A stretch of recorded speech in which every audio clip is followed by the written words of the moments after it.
إن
সৈয়দুল মুরসালিন খাতামুন নবিয়্যিন, যিনি ছিলেন নির্যাতিত নিপীড়িত মজলুম মানুষের মুক্তির দিশারি আহমদ মুহাম্মদ মুস্তাফা সকলে বলি সাল্লাল্লাহু আলাইহি ওয়াসাল্লাম।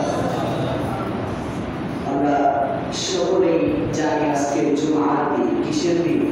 জুমার দিন। রাসূল সাল্লাল্লাহু আলাইহি ওয়াসাল্লাম বলেন, কোনো ব্যক্তি যদি ইচ্ছাকৃত একটা জুমা বাদ দিয়ে দেয়, আল্লাহ তাআলা তাকে কনসিডার করে। দ্বিতীয় জুমা যখন বাদ দিয়ে দেয়, আল্লাহ তাআলা তখন তাকে কাঠগড়ায় দাঁড় করান। তৃতীয় জুমা যখন বাদ দিয়ে দেয়, আল্লাহ তাআলা মুসলমানের যে খাতা, হাজিরা, প্রেজেন্টেশন, এই জায়গা থেকে তার নামটা কাটা দিয়ে দেয়। সকলে নাউজুবিল্লাহ। আল্লাহ রাসূল সাল্লাল্লাহু আলাইহি ওয়াসাল্লাম বলেন, যেখানে আল্লাহ তাআলা মুসলমানের খাতা থেকে তোমার নামটা কেটে দিল, সেখানে আমি নবী কাল কিয়ামতের ময়দানে তুমি তিন জুমা ত্যাগকারী একজন ব্যক্তি, তোমার জন্য আমি আল্লাহ রাসূল শাফায়াত করব না। সুতরাং জুমার নামাজ, জুমা এই শব্দটা ছিল হচ্ছে জামিআ বা জুমা। জুমার শব্দের অর্থ হচ্ছে একত্রিত হওয়া, দলবদ্ধ হওয়া। আমরা বলি না জামায়াত হবে, জামায়াত বা জামায়াত মানে দলবদ্ধ হওয়া, একত্র হওয়া, এটাকে বোঝাই হচ্ছে জুমা। সুতরাং এই জুমার নামাজের গুরুত্ব অনেক বেশি, ঠিক না? তো এই জুমার নামাজ আমরা পড়তে এসেছি, শুধু জুমার নামাজ পড়তে আসিনি, আমরা একটি কোরআনের ক্লাসে অংশগ্রহণ করেছি। কোরআন শরীফের সূরা আনকাবুত 21 নম্বর পারার প্রথম সারা থেকে একটি আয়াতের মুকাদ্দাস তেলাওয়াত করেছি। উক্ত আয়াত থেকে কিছু কথা বলবো ইনশাআল্লাহ। আল্লাহ তাআলা আমাকে বলা এবং আপনাদেরকে ধৈর্য সহকারে শোনার তৌফিক দান করুন। সকলে বলি আমিন। আমিন। আর জোরে বলি আমিন। আমিন। আল্লাহ পাক রব্বুল আলামিন উক্ত আয়াতের মধ্যে বলছেন, কুল্লু মা উহিয়া ইলাইকা মিনাল কিতাব। হে আমার বান্দারা, হে আমার প্রাণপ্রিয় বান্দারা, আল্লাহ তাআলা আমাদেরকে অশেষ ভালোবাসেন, ঠিক না? এই জন্য আমরা এত নাফরমানি করি, আমাদের চেহারাটা আল্লাহ বিকৃত করে দেন না। আল্লাহ তাআলা আমাদের চেহারার মধ্যে পরিবর্তন ঘটান না, চেঞ্জ আনেন না। এরপরে আমরা এত নামাজ সালাত আদায় না করলে আল্লাহ তাআলা আমাদের খাবার বন্ধ করে দেন না। এতেই বোঝা যায় আল্লাহ তাআলা আমাদেরকে অশেষ ভালোবাসেন, ঠিক কিনা? আল্লাহ তাআলা এই জন্য মায়া করে মহব্বত করে বলেছে, ও দুনিয়ার মানুষ, উতলুমা উহিয়া ইলাইকা মিনাল কিতাব, তোমাকে বা তোমাদেরকে আমি আল্লাহ তাআলা একটা কিতাব দিয়েছি, না রাইবা ফি, যার মধ্যে কোনো সন্দেহ নাই। ওয়া আকিমিস সালাহ, এবং তোমরা সালাত কায়েম করো। এখানে নামাজ আদায় করার কথা বলা হয়, নামাজ কায়েম করার কথা বলেছে। সুতরাং এটার গুরুত্ব আরো বেশি। আপনি একা নামাজ পড়বেন সেটা পড়া, কিন্তু নামাজ কায়েম অর্থাৎ আপনি একা নয়, আপনি 10 জনকে ডেকে নামাজ আদায় করেন। ইন্না সালাতা তানহা আনিল ফাহশাই ওয়াল মুনকার, সুবহানাল্লাহ। সুবহানাল্লাহ। ইন্না নিশ্চয়, ইন্না সালাত নিশ্চয় নামাজ, তানহা আনিল ফাহশা সমস্ত ফাহশা কাজ থেকে ওয়াল মুনকার বিরত রাখে। এরপরে ওয়ালা যিকরুল্লাহি আকবার, এবং আল্লাহ তাআলাকে স্মরণ করো। জিকির শব্দের অর্থ হচ্ছে আল্লাহ তাআলাকে স্মরণ করা। এই জিকিরের আরো অনেকগুলো নাম রয়েছে। কোরআনের যেমন অনেকগুলো নাম, আল কোরআন, আল কোরআন শরীফ, আল ফুরকান। এরপরে জিকির একটা শব্দ, এটা কোরআনের একটা নাম উল্লেখ করা হয়। অর্থাৎ উত্তম জিকির হচ্ছে আফদালুল ইবাদাতি তিলাওয়াতুল কোরআন, সবথেকে উত্তম জিকির হচ্ছে কোরআন শরীফ তেলাওয়াত করা। সকলে সুবহানাল্লাহু ইয়ালামু মা তাসনাউন, নিশ্চয়ই আল্লাহ তাআলা তোমাদের বিষয়ে আল্লাহ তাআলা অধিক জানেন। সকলে সুবহানাল্লাহ। যে আল্লাহ তাআলা আলিমুল গায়ব, তিনি সমস্ত বিষয়ে খোঁজ খবর রাখেন। আজকের আলোচনার বিষয় হচ্ছে নামাজ। বিষয়টা কি? নামাজ। আর সবথেকে বড় বিষয় আজকে নির্ধারণ করা হয়েছে, আল্লাহ রাসূল সাল্লাল্লাহু আলাইহি ওয়াসাল্লামের জলিল সাহাবীদেরকে নিয়ে আজকের আলোচনা পেশ করা হবে। এই জলিল সাহাবী অর্থাৎ যেমন জলিল কদরের একজন পয়গম্বর ছিলেন মুসা আলাইহিস সালাম। জলিল কদর এটার মানে অত্যন্ত প্রিয় এবং মহব্বতের, যেমন আল্লাহর সাথে বেশি বেশি তর্ক বিতর্ক কথা বলতেন মুসা আলাইহিস সালাম। এই জন্য আল্লাহ তাআলা জলিল কদর পয়গম্বর হিসেবে মুসা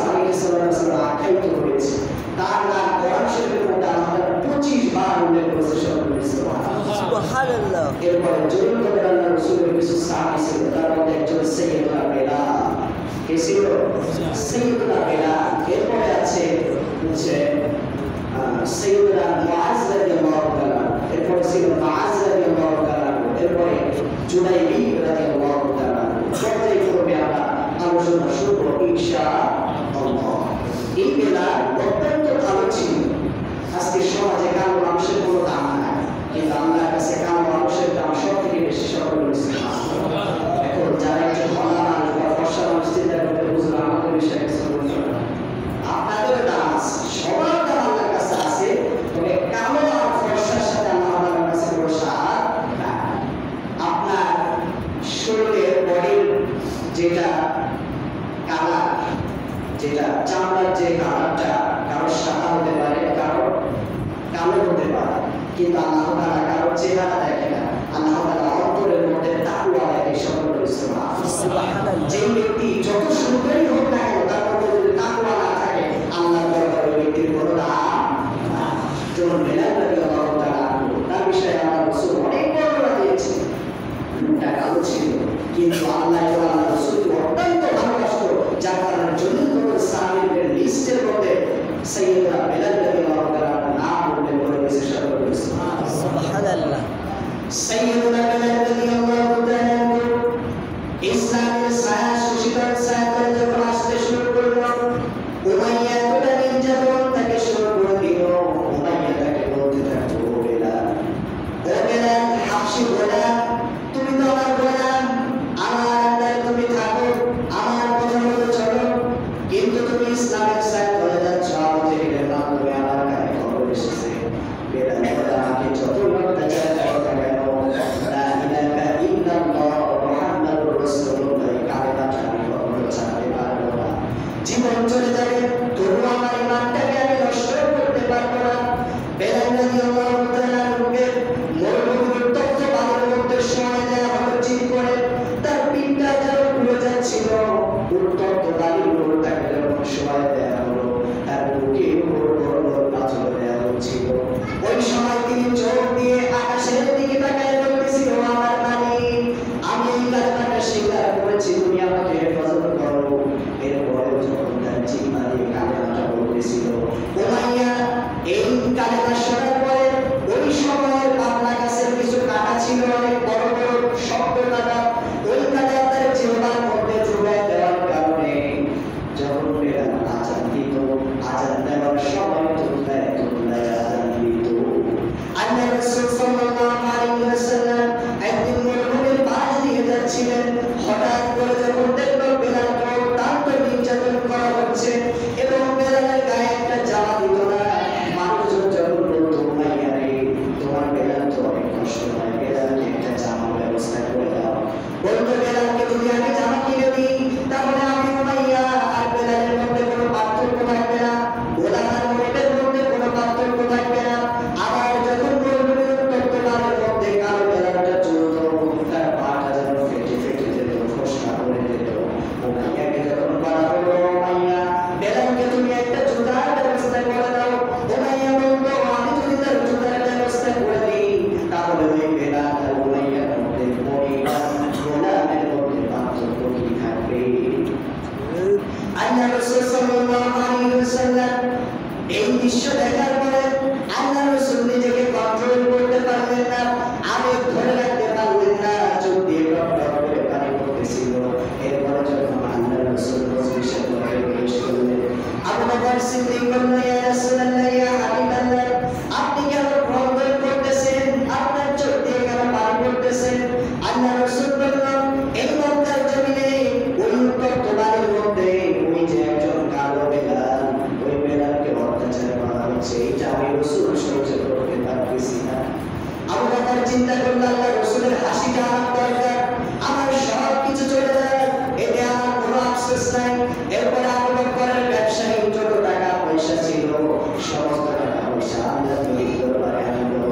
নবীর দরবারে আনার পরে কিছু সাহাবীরা টাকা দিল, আল্লাহ নবীর গোছানো কিছু সম্পদ থেকে টাকা দিল। এই টাকাগুলো দিয়ে বেলাল রাদিয়াল্লাহু তাআলা আনহুকে ইসলামের ছায়াতলে, সুশীতল ছায়াতলে উমাইয়া থেকে আজাদ করে আল্লাহ রাসূল তাকে ইসলামের মধ্যে নিয়ে এসেছিল। সকলে সুবহানাল্লাহ। এই বেলালের মর্যাদা আল্লাহ তাআলা অনেক দিয়েছেন। সাইয়্যিদুনা বেলাল রাদিয়াল্লাহু তাআলা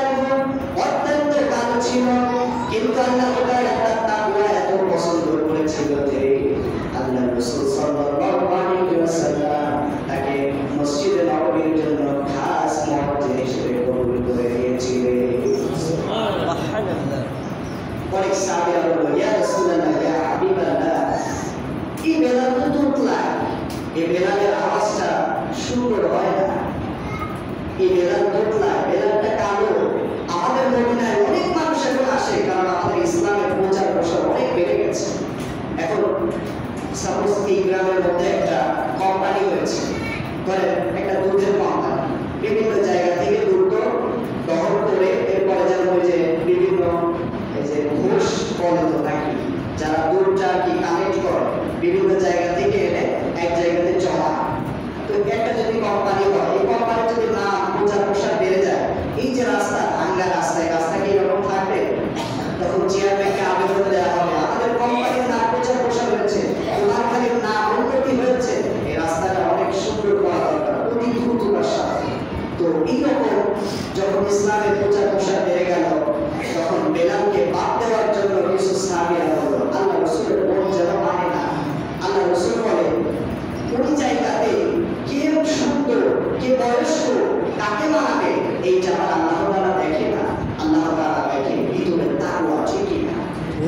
যখন বেলালকে বাদ দিয়ে দেওয়ার জন্য প্রকৌশল চলল, যখন বিভিন্ন কৌশল অবলম্বন করলো, আল্লাহ রাসূলের মন যেন যাচ্ছে না। এরপর সাহাবীদের জোড়াজোড়িতে আল্লাহ রাসূল বললেন, ঠিক আছে, আগামী দিন থেকে বদর মুয়াজ্জিন শুরু করতে কণ্ঠে আযান দিন। আজকে আফসোস, আমাদের অধিকাংশ বিভিন্ন জায়গার মুয়াজ্জিন ইমাম দুই ধরনের ব্যক্তি আছে, এদের ইমান আকীদা অনেক ব্যাখ্যা, অনেক ব্যাখ্যা। দীর্ঘদিন আগে ক্লাবর জনসভা বটগাছের পাশে একটা মসজিদ আছে নদীর কূলে, হেলিকপ্টার জনসভা না, ওইখানে একটা হাফেজ সাহেব তারা নিয়োগ দিয়েছিল। 4 থেকে 5 মাস পরে তার বালিশের নিচে চিরকর দেখে গাড়ি যায়। এরপরে পায়খানার যে ওই যে একটা ফাঁকা জায়গা আছে উপরে রেলিং, ওইখানে দেখে সিগারেট। তাকে জিজ্ঞাসা করা হলো, হাফেজ সাহেব আপনি এটা কেন খেলেন? আপনি তো একজন ইমাম, আপনি একজন গ্রামের মডেল। তিনি বলে, আমি ছোটবেলা থেকে লুকায় লুকায় খাইতে খাইতে অভ্যাসে পরিণত করে ফেলেছি। আফসোস, আপনি ইমাম, আপনার পিছিয়ে 10 জন 20 জন মানুষ ইন্তেজার করে, আপনাকে সম্মান করে, কিন্তু আপনি যদি ওই সাইড পাশ খান, আপনাকে কেউ সম্মান করবে? অনেক জায়গায় মুয়াজ্জিন আছে তারাও নেশা দ্রব্য পান করে, অনেক জায়গায় ইমাম মুয়াজ্জিন আছে সুদ খায়, ঘুষ খায়, অন্যায় কাজে লিপ্ত থাকে। ওই সমস্ত ইমামদের নামাজ আল্লাহর দরবারে কবুল হয়, ওই সমস্ত মুয়াজ্জিনের আযান আল্লাহর দরবারে কবুল হয়। এই দিক থেকে আমাদের নিজেদেরকে নিয়ন্ত্রণ করতে হবে, ঠিক না? আযান দেওয়ার মর্তবা আল্লাহ অনেক বেশি দিয়েছে। এটা বলার পরে আবার আযান দিয়ে মারামারি করে দেয় যে আজকে মাইক খুলে হয়ে যাবো বাড়িতে, হুজুর বলছে মর্তবা বেশি, আজকে থেকে আযান আমি দেব। এই ধরনের কোনো কাজ করা যাবে না।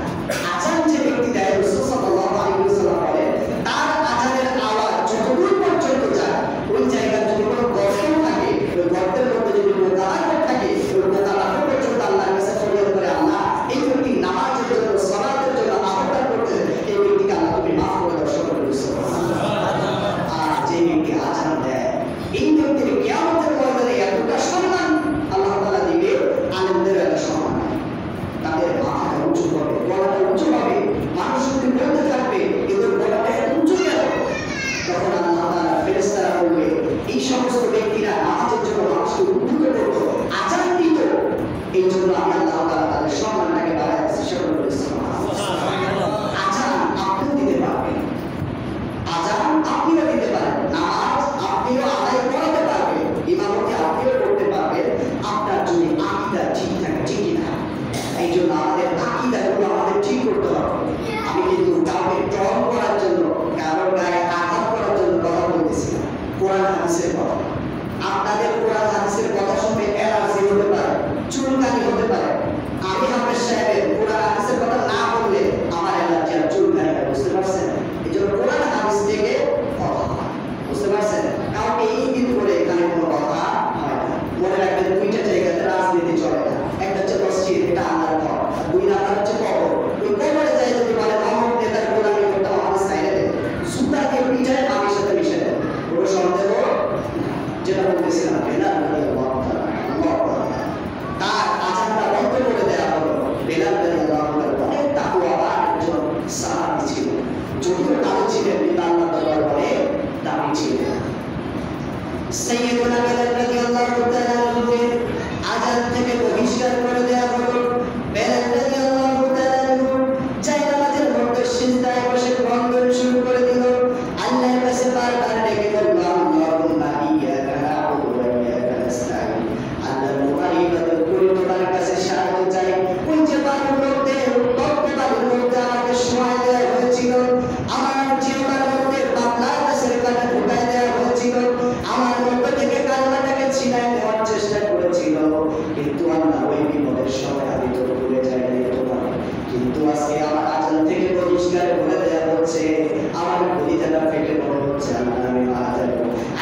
প্রতিষ্ঠিত মুয়াজ্জিনকে আল্লাহ তাআলা জিবরাইলের মাধ্যমে তাদেরকে নিযুক্ত করে দিয়েছে। সকলে বলি সুবহানাল্লাহ।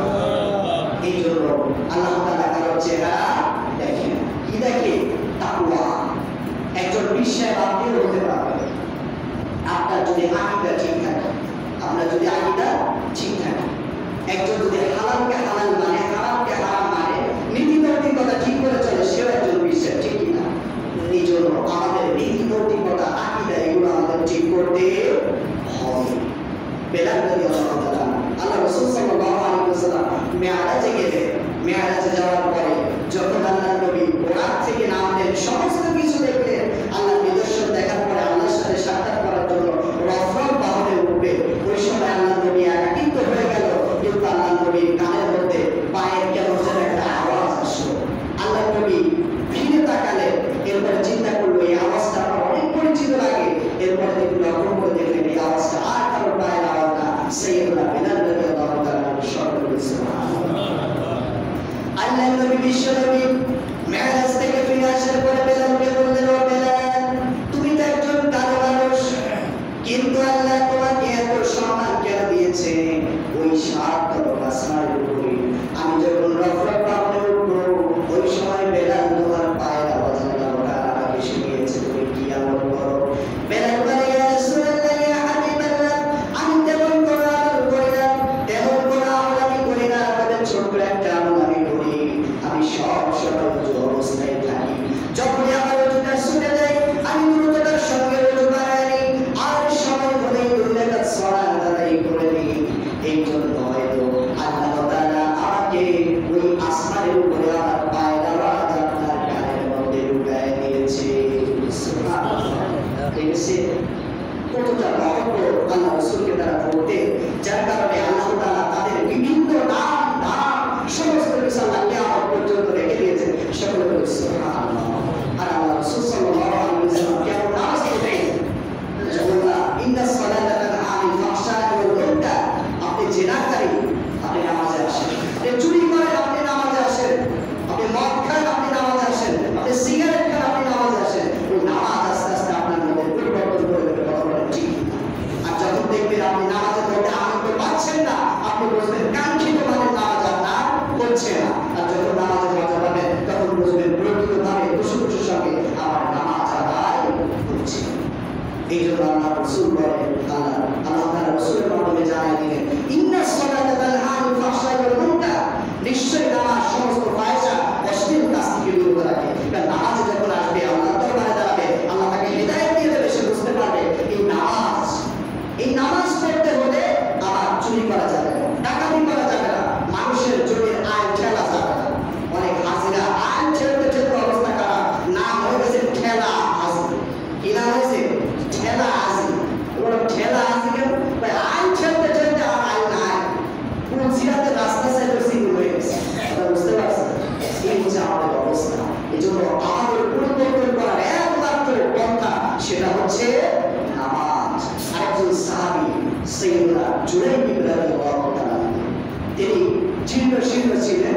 ওই সময় মানুষ তাকে জুরাইম বলতো না, তাকে তামিম বলতো। আরবি ভাষায় তামিম বলতো, যার চেহারা ছিল কুৎসিত এবং কালো। কালো মানুষ, চেহারার মধ্যে ভর ছিল না। ওই সময় একজন বিপদে পড়লে তাকে গোত্রের খোঁজ দিত, কোন গোত্রের লোক, তারপরে তাকে সাহায্য করত। কিন্তু ওই সময় এই জুরাইমের কোনো গোত্র ছিল না, কোনো পরিবার ছিল না, তার কোনো নাম ধাম ছিল না, চেহারা ছিল না। আল্লাহ রাসূলের দরবারে সবসময় পড়ে থাকতেন।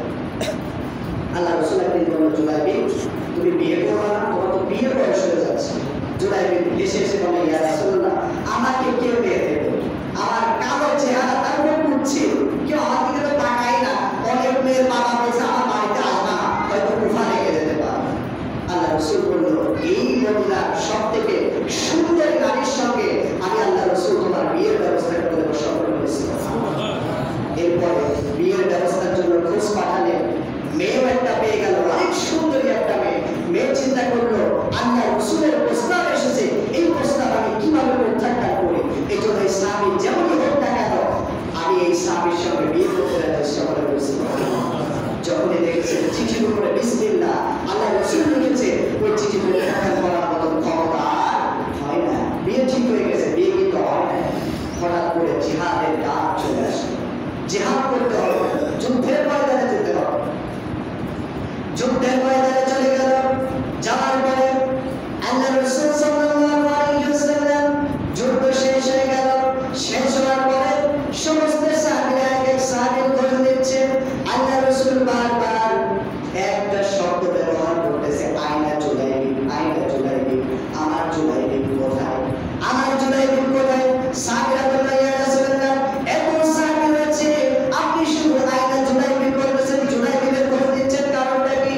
আল্লাহ রাসূল বলল, ওই জুলাইবির কোনো গোত্র ছিল না, ওই জুলাইবির মাত্র আমার কাছে থাকতো, এই জন্য আমার কেমন একটু আবেগ বেড়ে গিয়েছে। আল্লাহ রাসূলের পরে বুঝতে বুঝতে দেখলো আয়না জুলাইবি, ওই জুলাইবি আটজন কাফিরের মধ্যে তিনি পড়ে আছে। তিনি আটজন কাফেরকে হত্যা করে নিজের শহীদ হয়ে পড়ে আছে।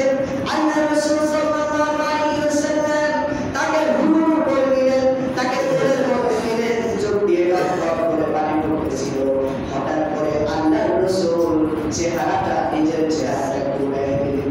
সাহাবীরা বললেন, ইয়া রাসূলুল্লাহ, আপনার চেহারাটা আপনি ঘুরে নিলেন আর আপনার কান্না বন্ধ হয়ে গেল, আপনি হাসিবেন, কারণটা কি?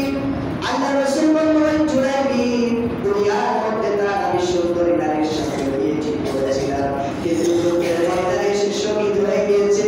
এই জন্য আল্লাহ তাআলা জান্নাত থেকে ৭০,০০০ হুরের ব্যবস্থা করে দিয়েছে তার জন্য।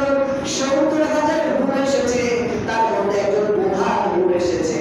ওই প্রধান হুরকে আল্লাহ তাআলা জুলাইবি ফিলিস্তিনের জন্য কবুল করে নিয়েছে। আল্লাহ রাসূল নিজে তার কবরের মধ্যে রাখলেন, এরপরে জুলাইবিকে সুন্দর করে নামায় দিলেন, এরপরে কাফন হয়ে গেল।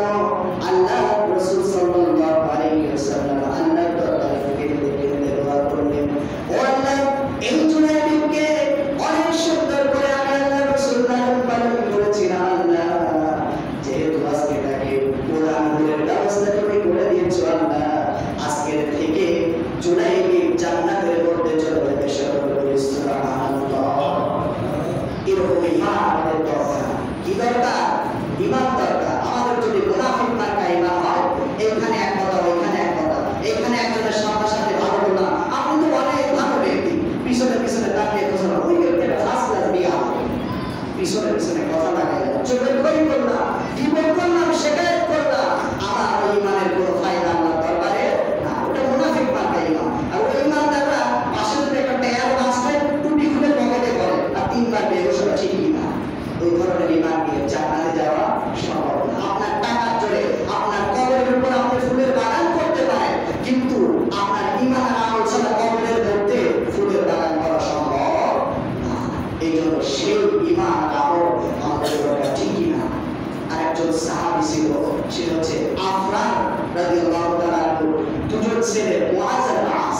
সময় সংক্ষিপ্ত এটা বলে শেষ করব ইনশাআল্লাহ। আপনারা আগে আগে আসেন না, এই জন্য আলোচনা একটু দীর্ঘায়ী হয়ে যায়। কারণ কোরআনের আলোচনা এমন একটা জিনিস, পড়তে ভালো লাগে, শুনতে ভালো লাগে, মনে সারাদিন শুনে, কিন্তু সংসারও তো আছে, ঠিক না? শুধু কোরআনের কথা শুনলে হবে, সংসারে পড়তে হবে। এই দুজন সাহাবী, ছোট মানুষ, মুআজ আর নাস, এই সাহাবীদের যখন ইন্তেকাল হলো, আল্লাহর আরশ কেঁপে উঠেছিল। সকলে আল্লাহু আকবার। চিন্তা করেছেন কতটা তাকওয়াবান হিসেবে তারা ইন্তেকাল করেছিল। আল্লাহ রাসূল জিহাদের জন্য ডাক দিলেন, আপনার ছেলে মুআজ আর নাস চলে আসলো, ছোট দুই ভাই। আল্লাহ রাসূল বললেন, তোমাদের দুইজনকে জিহাদের ময়দানে নিয়ে যাবে না, তোমরা ছোট মানুষ, তোমাদের জিহাদের ময়দানে নিয়ে যাবে না। আল্লাহ রাসূলকে বলল, ইয়া রাসূলুল্লাহ, ইয়া হাবিবাল্লাহ, এই দেখেন আমার অনেক লম্বা। এইটা বলে নিজের পায়ের তালুটা উঁচা করে আর আঙ্গুলের উপর ভর দিয়ে উঁচা হয়। আল্লাহ রাসূল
আল্লাহ তাআলা আমাকে বাঁচিয়ে দিয়েছে।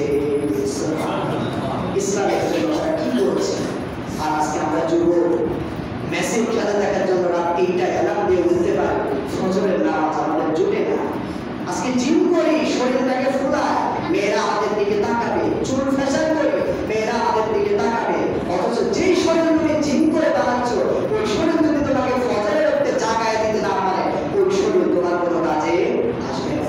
আজকে কিসে করাই করো? শরীরের চেহারা। তোমার মৃত্যুর কিছুদিনের মধ্যে তোমার হাতের নখগুলা খসে পড়ে যাবে, তোমার চুল এত সাদের চুল খসে পড়ে যাবে। এরপরে তোমাকে এক পাথরের হাত আর এক পাথরের মধ্যে ঢুকে যাবে, দুই পাশের মাটি প্রেশার দিবে, চাপ দিবে, তোমার পেটটা ফেটে যাবে, ফেটে পোকামাকড় তৈরি হয়ে যাবে, তোমার মাংসগুলো খসে খসে পড়ে যাবে, তোমার হাড্ডিগুলো কবরের মধ্যে খসে খসে পড়ে যাবে। চিন্তা করো, একটু চিন্তা করো। তোমার মতো অনেক যুবক আজকে কবরের মধ্যে ঘুমিয়ে আছে। তোমারও হয়তো এখন জুমার নামাজ আদায় করতেছে, আসরের নামাজ তোমার কপালে জুটবে না। রমজান মাসে তোমরা আসতে তোমরা ভরে যেত, কিন্তু রমজান শেষ, তোমাদের মনে হচ্ছে কোর্স করা শেষ। নামাজটা কি কোর্স? নামাজ এমন একটা জিনিস, বিনা বেতনে জান্নাতের সার্টিফিকেট সংগ্রহ করতে পারো। এই জন্য যুবক ভাইরা পায়ে হাত দিয়ে বলো, নামাজ পড়ো, একত্র দুই অক্ত পড়ো। এইটা করতে করতে দেখবা অভ্যাসে পরিণত হয়ে যাবে। তখন তোমার বুকের মধ্যে ধাক্কা দেবে, যখনই আজান করবে তুমি অন্যদিকে যেতে পারবা না। তোমার মনটা কাটবে যে নামাজের দিকে যায়। নামাজ না পড়লে তোমার আর ভালো লাগবে। তার জন্য চেষ্টা করো, যে হারাতে থাকো। একত্র শুনে গেছে আর একত্র পড়ো, কিন্তু একত্র শুনে গেছে বলে আর নামাজ পড়বে না এরকমের ধারণা নিয়ে আসা যাবে। অনেকে অবশ্য বলে এটা মানুষের কিছু ভুল ধারণা, এটা জয়ী হাদিস। এই হাদিসের কোনো ভিত্তি নাই যে এখন